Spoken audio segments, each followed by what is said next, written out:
سر میرا سوال surrogate mother کے حوالے سے ہے کہ آج کے دور میں یہ مسئلہ سامنے آیا ہے کہ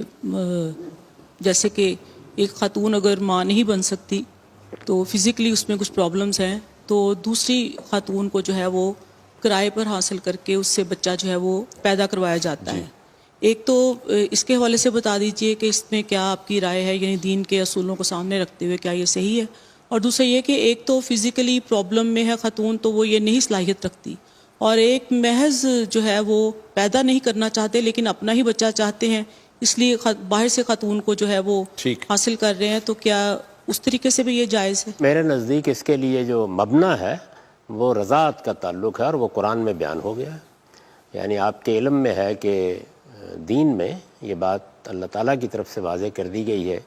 کہ اگر کسی خاتون نے دودھ پلایا ہے تو تمام رشتے قائم ہو جاتے ہیں، لیکن یہ علانیہ ہونا چاہیے.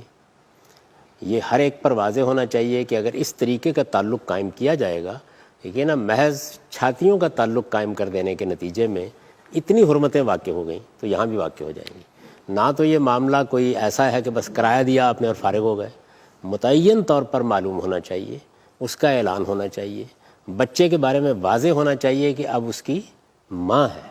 اور اس کے نتیجے میں جو رشتے پیدا ہوئے ہیں وہ سب کے سب رشتے جتنے ہیں وہ اسی طرح پیدا ہو جائیں گے جس طریقے سے رضاعت کے تعلق سے پیدا ہوتے ہیں. تو ان تمام چیزوں کا اگر لحاظ کر کے کوئی آدمی اس جدید ٹیکنیک سے فائدہ اٹھاتا ہے تو اس پہ اعتراض نہیں کیا جا سکتا. اچھا، دوسرا ان کا سوال یہ تھا کہ ایک تو یہ کہ وہ جو خاتون ہے وہ خود بایولوجیکلی اتنی فٹ نہیں تھیں تو انہوں نے یہ سروگیٹ مدر کی سروسز لی،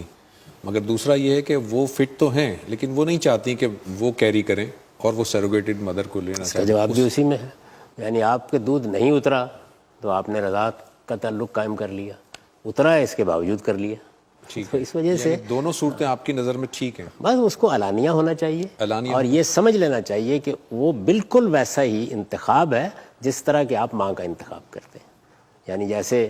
سیدہ سعدیہ حلیمہ ہے، رسالت میں آپ صلی اللہ علیہ وسلم نے دودھ پیا نا ان کا، تو وہ ماں کے درجے میں ہے،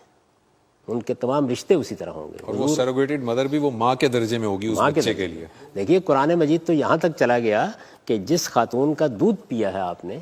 اس کا دودھ اگر کسی اور نے بھی پیا ہے تو وہ بھی آپ کی اخواتکم من الرضاع، وہ بھی بھائی بہن ہو گئے. تو اس لیے یہ تعلق جو ہے یہ قائم ہو جائے گا، اور علانیہ ہونا چاہیے. یعنی اس میں کوئی بہام، کوئی اخفاء نہیں ہونا چاہیے، علانیہ تعلق ہونا چاہیے. جو ماں کے حقوق ہیں وہ قائم ہو جائیں گے، جو نان و نفقے کے حقوق ہیں وہ قائم ہو جائیں گے، جو کچھ معاہدہ ہوا ہے اس کی پابندی کرنی پڑے گی، اور جو اس کے نتیجے میں رشتے پیدا ہوں گے،